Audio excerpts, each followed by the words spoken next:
አዲስ አበባ የኦሮሚያ ክልል መቀመጫ ሆና በህገ መንግስቱ እውቅና ይሰጥ የሚለው በልዩነት የተያዘው ምክር ሀሳብ የሚያስማሙት የ120 ቡድኖች ለስራ ቡድኑ ካቀረቡ በኋላ እውቅና ይሰጥ ሳይሆን መንግስት ሲቀያየር ውጡ ግቡ የሚለውን ስጋት እንዳይኖር በህገ መንግስቱ ዋስትና ይሰጠን በሚል እንዲስተካከል የሚል ምክር ሀሳብ መቅረቡን አዲስ ማለዳ ከተሳታፊው ሰምታለች። ይህ ሀሳብ የመነጨው ሰነድ ሲነበብ የተሰማ መሆኑን የቃል ማስተካከያ እንዲደረግበት እንደተጠየቀም አዲስ ማለዳ ተገንዝባለች። በሀገራዊ የምክክር መድረክ ላይ በተሳተፉ ተወካዮችና ተመካካሪዎች ዘንድ በአዲስ አበባ ከተማ አስተዳዳሪ ሁኔታ በዋስትናና እውቅና የሚሉ በርካታ አከራካሪ ምክር ሀሳቦች የቀረቡበት ነው። በዛሬው ዕለትም ይጠናቀቃል ተብሎ የሚጠበቀው ጉባኤ የክልሉ ጉባኤተኞች ይመካከራሉ ተብሎ የነበረ ቢሆንም እስከ ትላንት አመሻሽ ግን ኮሚሽኑ ያለው ነገር የለም። በሀገራዊ የምክክር መድረኩ በፌዴራል አጀንዳ ከተሞች ስር የሚመክሩ ተመካካሪዎችም አዲስ አበባ በፌዴራል ተጠሪነት ስር ያለች ከተማ እንድትሆን በሚል ሁሉም በሚባል ደረጃ ስምምነት ተደርሶበታል ነው የተባለው። ነዋሪዎች የራሳቸው መሪ ማለትም ከንቲባ የመምረጥ መብት እንዲጠበቅ ሙሉ በሙሉ ተስማምተዋል። በአንጻሩ የኦሮሚያ ክልል መቀመጫነትና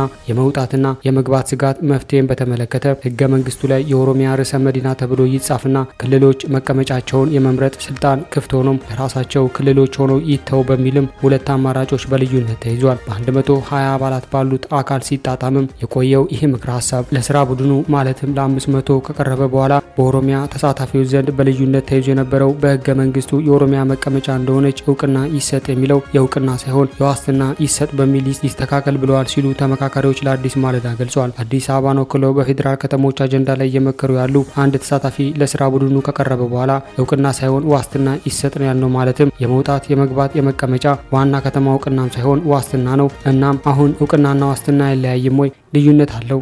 ስለዚህ እኛ እውቅና አላልንም ዋስትና ይሰጥ ነው ያልነው በሚል ሀሳብ ከኦሮሚያ ተመካካሪዎች ዘንድ ተነስቷል። ይህም ማለት መንግስት በተቀያየረ ቁጥር ክልሉ መቀመጫውን እንዳያጣና ልቀቁ የሚል እንዳይመጣ እንደሆነም አንስተዋል። ተሳታፊው አክለውም ከኦሮሚያ በኩል ተነስቷል ያሉት ሀሳብ ከአዲስ አበባ ውጡና ግቡ የሚባል ነገር እንዳይመጣ በሚል ይህን ምክረ ሀሳብም አቅርበዋል ብሏል። በኢህአዴግ ዘመነ መንግስት ጊዜ የኦሮሚያ መስተዳደር አዲስ አበባ ወጥቶ ከዛ ደግሞ አዲስ አበባ የወጣበት አጋጣሚ ነበርና በዛም ደግሞ ዋስትና እንዲሆን የሆነ ነገር ይጻፍልን የሚል ጥያቄ የነበራቸው ሲሉም ገልጸዋል። በመጀመሪያ ደረጃ የተያዘው አማራጭም ህገ መንግስቱ ላይ አይጻፍ የሚል እንደሆነ ተሳታፊዎች አንስተዋል። ርዕሰ መዲናይቱ ህገ መንግስቱ ላይ መጻፍ የለበትም፣ ምክንያቱም የራሳቸው መቀመጫ መምረጥ የሚችሉት ክልሎች በመሆናቸው ህገ መንግስቱ ላይ መጻፍ ራሱ የክልሉ ምክር ቤት አሳሪ ሊሆን ይችላል በሚል የተነሳም ሲሆን ከዚህ በተጨማሪም የሁሉም ክልል መቀመጫ በህገ መንግስት ስለማይጻፍ የኦሮሚያ ብቻ ተለይቶ መጻፍ የለበትም፣ ይልቁንም ክልሎች የራሳቸው መቀመጫ የመምረጥ መብት እንዲኖራቸው ክፍት ይደረግ በሚል በልዩነት ሀሳብ ተነስቷል ሲሉ ለአዲስ ማለዳ ተናግሯል።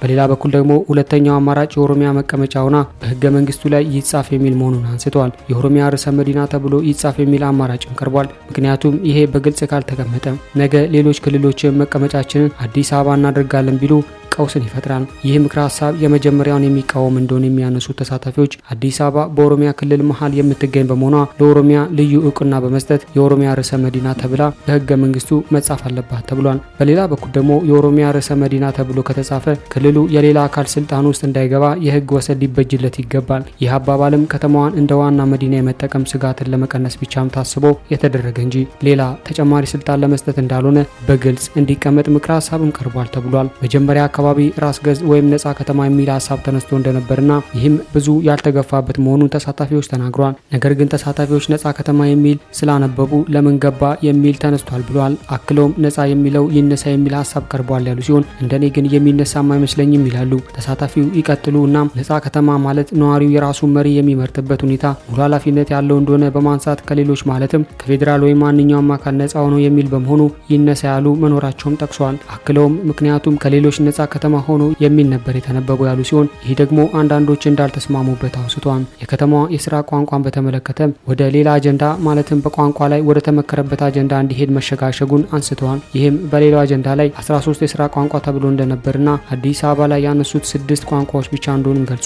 ተሳታፊው አክለውም የፌዴራል ከተሞች አጀንዳ ከሁሉም አጀንዳዎች የተሻለና በደንብ የተጠቃለለ ተደርጎ የተጠናቀቀ አጀንዳ ነው ብለዋል። ምክረ ሀሳቡን ሲያጠናቅር የቆየው ቡድን በንባብ ካቀረበ በኋላ ስምምነቱ ላይ ማስተካከል ማስተካከያዎች እንዲወሰዱ ተመካካሪዎች የጠየቁ ሲሆን የመጀመሪያው የፌዴራል ቱን በሚለው ላይ ሁሉም ሰው ተስማምቷል የሚለው ሀሳብ እሱም ሙሉ በሙሉ የተስማሙበት የሚለው ምናልባትም ባይሆንና በዚህ ምትክ እንደ ሀሳብ እንደ አማራጭ የቀረበ ነው በሚል ቢቀመጥ ተብሎ ይስተካከሉልን ያሉ ተመካካሪዎችም አሉ ተብሏል። የምክክር ኮሚሽኑ በበኩሉ 4000 ተመካካሪዎችን ሰብስቦ ቦታው ላይ የተገኙት ከመጡበት ይዘው የመጡትን አቋም አስጠብቀው ሊሄዱ ሳይሆን እንደ ሀገር የሚያስከትልን ሀሳብ በማንሳት በዚያ ላይ ሁሉንም በሚያስማማ ጉዳይ ላይ መሆን እንዳለበትም አሳስቧል።